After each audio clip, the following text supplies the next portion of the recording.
Luckily enough, they do have a Facebook page, and their bio reads two words: old men.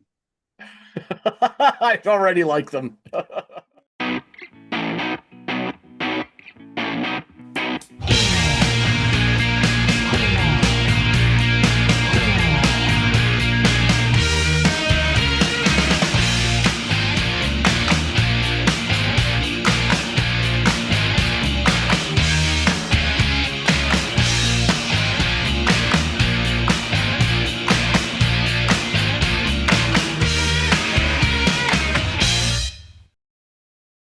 Hey, everybody out there. Welcome back to another episode of the Audiophiles. I'm Andy. That's John.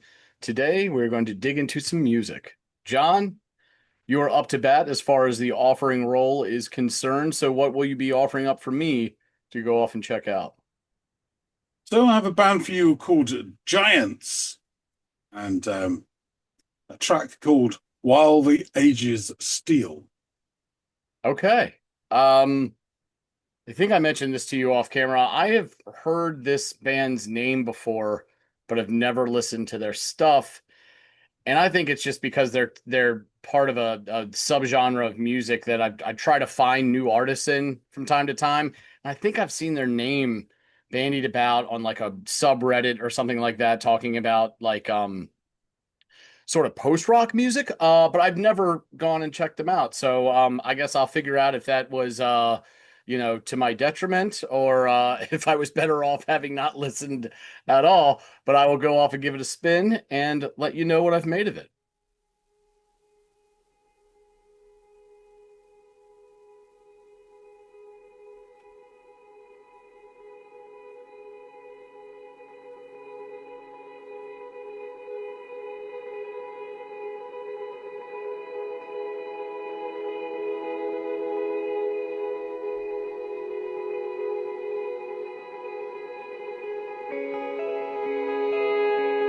Oh man, this is already so beautiful.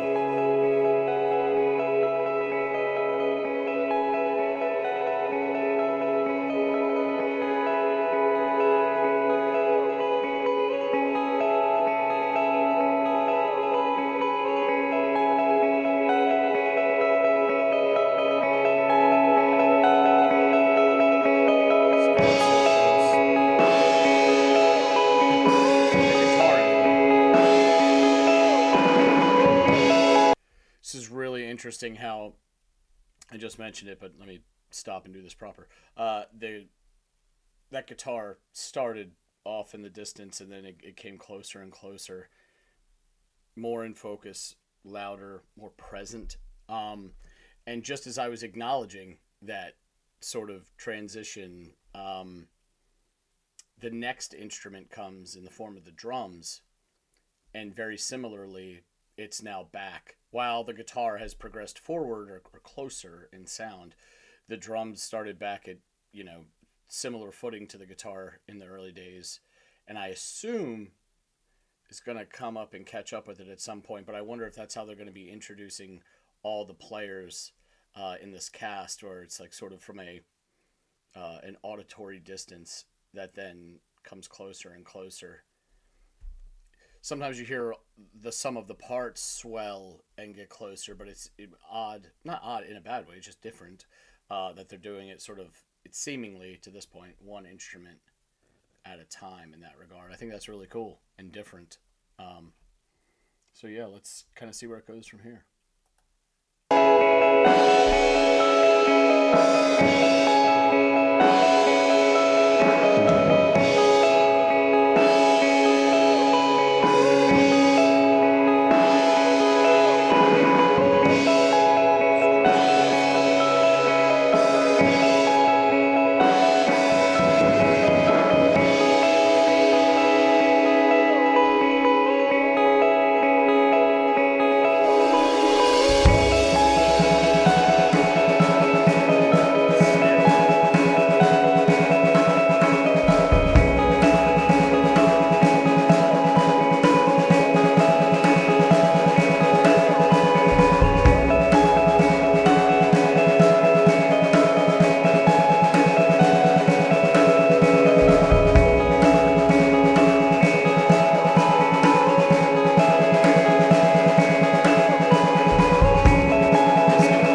back a little bit, but the suspense that they're building with this build up on the snare could be enough in and of its own.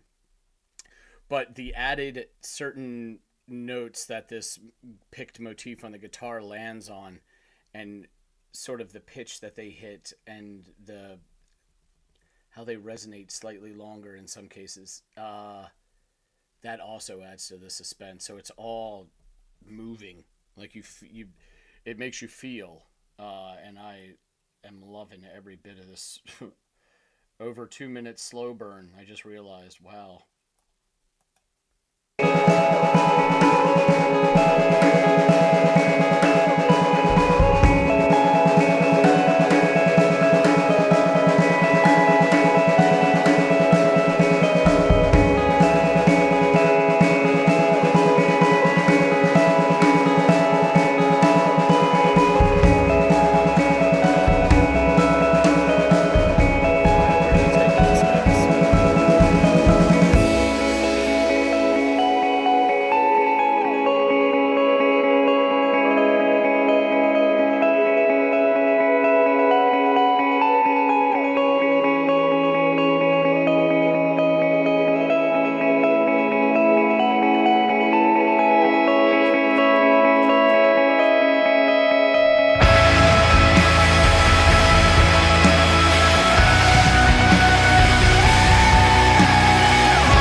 Feel that hit again.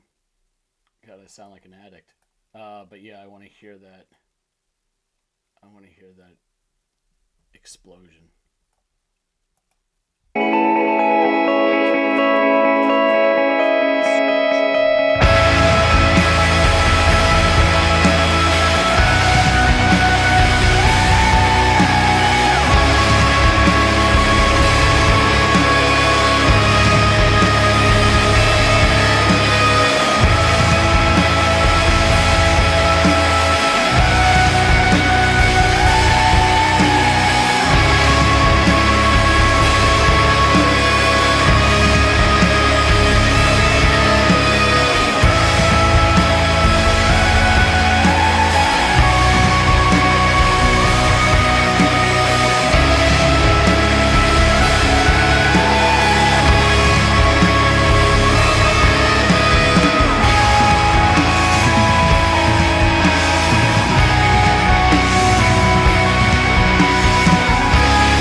that song. Loved everything about that. You know what that song reminded me of? So weird. And we talk about this with instrumentals a lot because oftentimes songs that have like, exposition, they those words take you to where you need to be. They put you in a place that is usually intentional. Sometimes it's like meta or, avant-garde, and you can sort of go where you have a little bit more artistic carte blanche to go where you want with a song. But oftentimes there's a narrative, and the narrative begins to unfold before your eyes as you listen to it. With this, because there's not, the mind can really wander. And this is like the most traditional, well, one of the more traditional ways of writing music, sans lyrics, where you want to depict moments or events and big things happening through the sound of music. Like a lot of classical music is devoted to creating a sound that conjures whatever part of the narrative you're in. I don't know what this song is about, but for me, it felt like Oppenheimer's Trinity Project, where it's just like, or like the experiment, the test, where like there's this in the distance, this bomb goes off, and there's this like bright beauty for a moment, and you're observing all of that, and then all of the sudden, the aftermath, you know that concussive wave of force and heat follows it, um, with you know thunderous magnitude and consequences. And that was when that force, that aftermath, came when all of the band proper came in hard, and there was this explosion. And above all of that, or just out of the reach of this havoc, was this bird flying above or beyond its reach.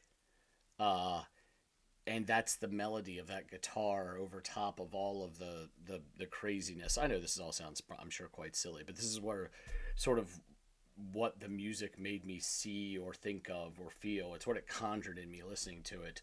And then after all of the tumult and craziness, there's this uneasy completion, like like a woods that have, where the wildfire's been quelled, but this is what's left in its desolation. Just ash falling back to the ground or whatever, after, in the wake of all of this, you know maelstrom and craziness. That's what it made me feel. That's what it sounded like. I loved the way the drums rolled all over those toms at points, and then all over those cymbals. The guitars just floating, almost ethereal above all of that sort of muscularity beneath it in the rhythm section, just hovering above it and out of its reach. I thought sounded so beautiful. I really like the way that this all came together. I regret not having listened to these guys sooner. I've there's definitely a room in my heart for this sort of experimental post rock stuff. Oftentimes it is instrumental, and John and I have both brought bands to the channel akin to this, and I've heard these guys talked about, as I'm sure I've mentioned with John, but I only bring it up again to underscore my regret for not having looked into them when I saw their names bandied about with other artists that I have checked out or was aware of at the time, because that must have been 10 or 15 years ago. I don't know. Time moves fast when you get older.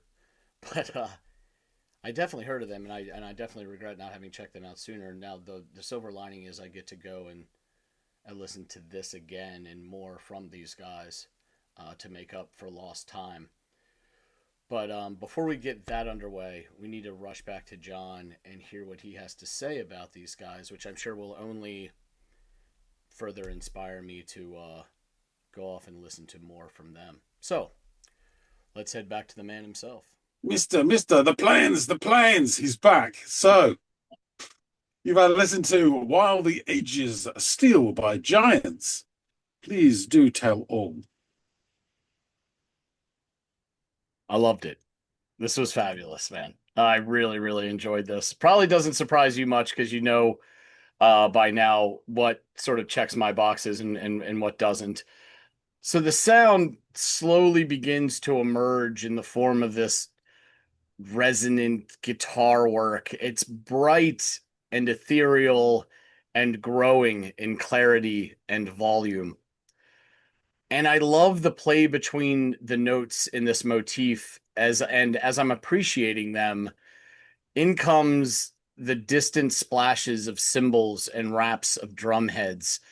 And I thought that this was really interesting because it's like a similar approach to how the guitar began, where it's this like distant, distorted, fuzzy, can't make out what it is. In It doesn't sound fuzzy or distorted, but it sounds far away and less in focus. And so do these drums. So it's like they're introducing each facet of the song from a distance and letting it sort of roll into you like the tide. Um, and I really, really love that approach. And I thought it was interesting that sometimes songs as a whole come in like that, or one part of it does before the rest of the band joins in proper. But this seems like almost a blueprint for how they would introduce, each joining piece of, or each cast member in the show, if you will. So the rattling of resonance of the snare then emerges and grows, like the guitar did, as the song begins to swell, and I'm becoming entranced by this post-stroke experimental rock soundscape they're slowly building and expanding on here, already over 2 minutes into the track. And then the drums culminate on this beautiful splash that resonates whilst the guitar continues that beautiful motif in the higher register. And then, with a thunderous entry, the full weight of the band comes crashing in at the 2:52 mark. And from when the drums cut out till now, it's kind of like watching the footage of a bomb striking, and then that eerie moment of calm before the aftermath of that force expands beyond the point of contact. A forceful wave of momentum just pours out of the speakers. So yeah, I'm firmly in, like, New Mexico, Oppenheimer's Trinity test. This bomb going off and like this weird eerie silence as you watch the plume of the point of contact, and then that moment before everything finally hits you. And we've talked about this before. Instrumental music does this a lot, right? There's no narrative that takes you to where the songwriter wants you to go.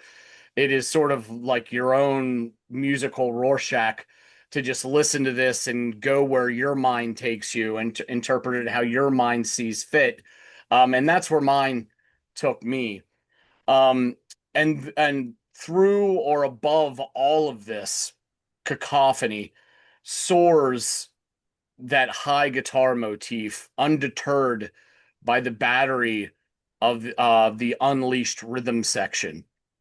So it's this bird that is just out of the reach of all the maelstrom, flying just ahead or above all the chaos behind it.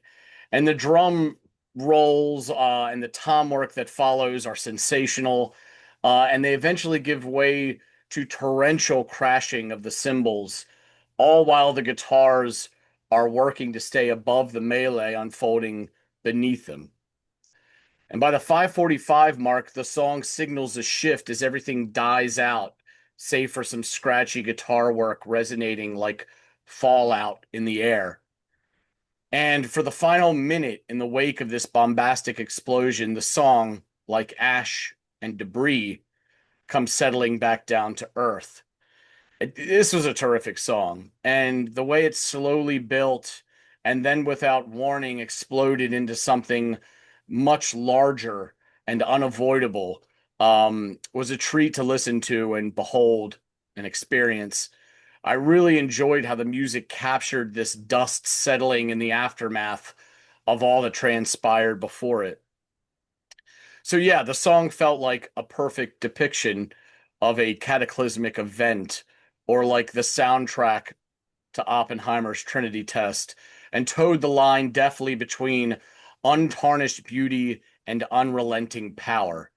I loved it. And I regret having not dug deeper into the band and their works sooner. So please tell me whatever it is that you know, John, because my interest is firmly piqued.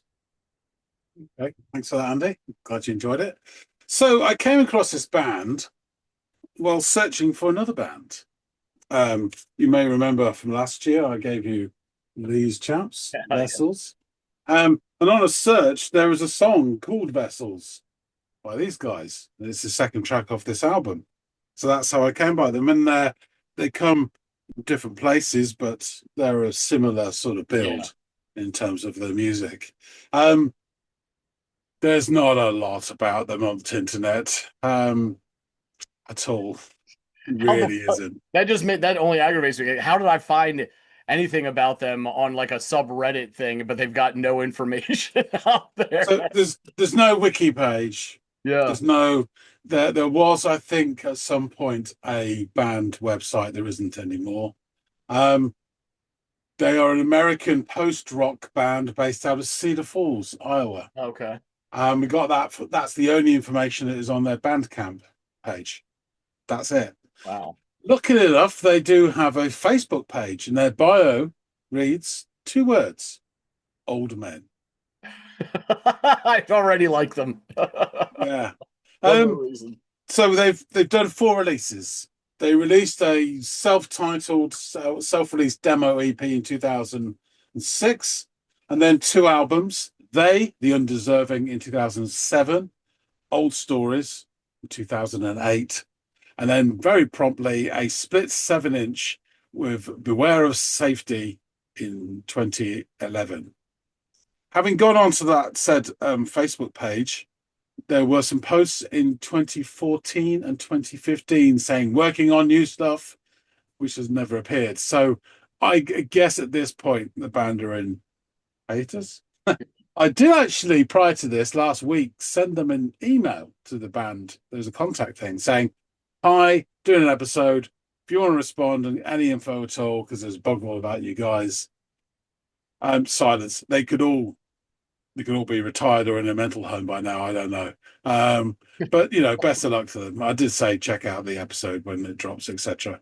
So again, various sites have various names of the band, Oh, geez. but inside this one there are 5 names, and this is my best guess from various different sort of bits as to who and what they do.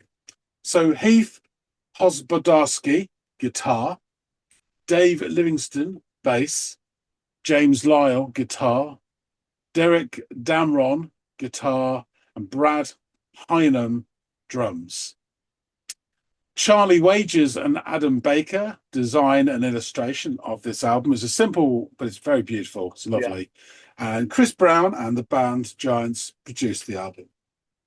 Now, according to Discogs, the first pressing, vinyl, 600 copies, of which 350 are yellow, green, and blue splatter, which is what mine is. Mhm. I had to get it from the States. So there's only 350 of those out there in the world. So yeah, not exactly easy to get hold of. But When did you get that album? When did you actually acquire it? last year. This is last year. Okay, yeah. Yeah. So there is a little bit of blurb about them. I won't do the lyrics. So it says here that the 2008 album Old Stories by the Iowa instrumental quintet Giants is widely regarded as a standout, emotionally charged work within the post-rock genre. Reviewers and listeners generally praise the album for its seamless flow and refreshing percussion. It described as a seamless 40-minute experience meant to be heard from start to finish. rather than a collection of standalone singles. Um, and this is often cited as one of the most emotional albums in post rock, and for its rising melodies and dramatic soundscapes, which I will go along with. This is the opening track, so it's interesting you say about the sort of the players, the parts coming, distant from the distance in. It is like an introduction. Yeah. I will go along with that in saying that I think it works well as a whole fit of listen. It does work really well. For me, and it may be a little bit because of the artwork, but I see this when I picture it as forces of nature interacting. And you've got from the cover there, it's like where the sea meets the land, and you've got the sea and the wind, and it's got all that, and that the tremendous power, etc. Which is what you're talking about with your Oppenheimer, Yeah. Manhattan Project, etc. Which always makes me think of the Watchmen. But anyway, there is a review that I found from Sputnik Music, and so I'm going to use that because that's the only decent one I found. This almost 40-minute album begins with Where the Age is Steel. It explodes with emotion and imagery and immediately sets the stage for the next 6 tracks, that is, Old Stories.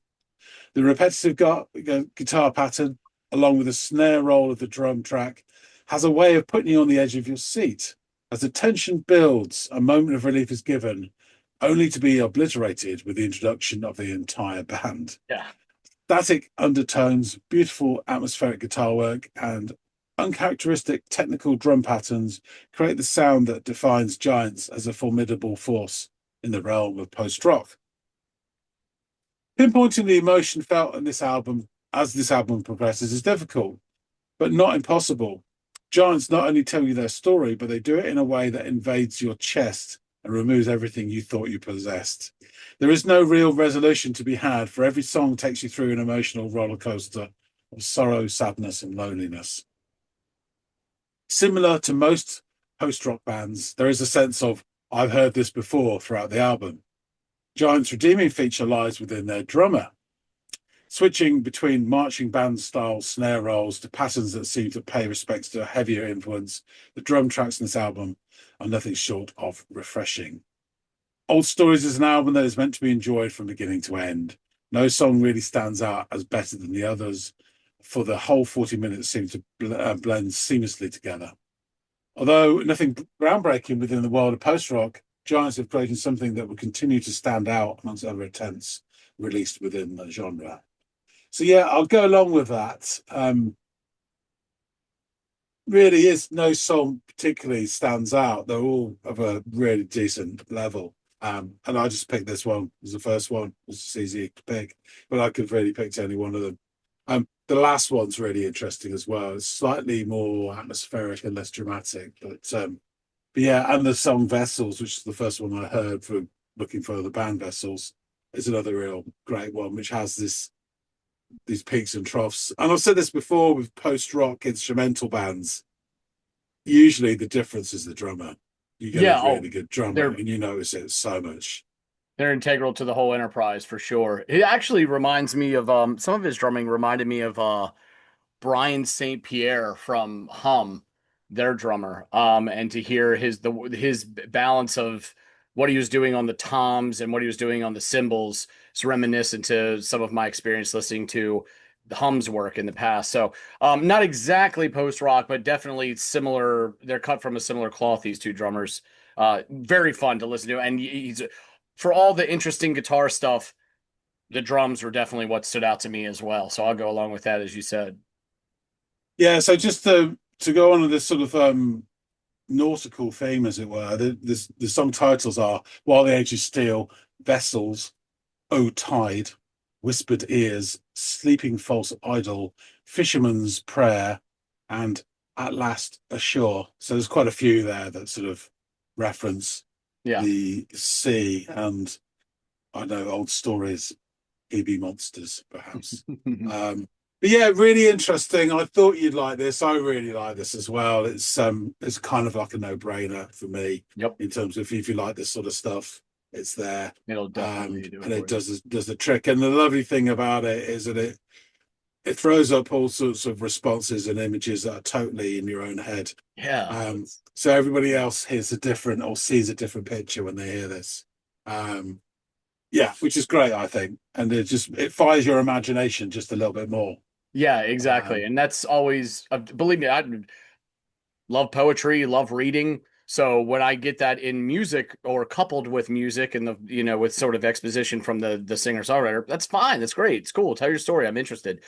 But you're right. It is a nice little change of pace to let you become part of the art in a more intimate way by listening to it and then conjuring your own narrative to go along with this. And I mentioned this in the past, I mentioned this in my reaction, sort of one of the original approaches to music writing if you go all the way back to classical music, where there isn't any lyrics to go along with this, and movements and motifs within arrangements are supposed to depict occurrences, events, things that are happening in the physical world, but they're not telling you, they're not holding your hand through lyricism to tell you what that is. You have to feel it and interpret it yourself and connect that stuff. And that's what this is doing, even though it's very much not classical music. It's still doing it, coming at it from that same angle of, we're going to write this, create a scene, and then see if our listeners can follow or fill in the gaps. And that's kind of how it felt listening to this. I'm glad you liked it. I thought you would. Excellent. I shall wrap things up. There's not much more to say. There Fair. isn't much more to find on them. But there you go. So thanks for listening, Sandy. Thank you. Folks out there, please tell us what you think. If you like this, do hit the like button and drop some comments. We're really interested to hear your thoughts, whether what you thought about this, what reminds you of any other bands, or perhaps you are familiar with Giants.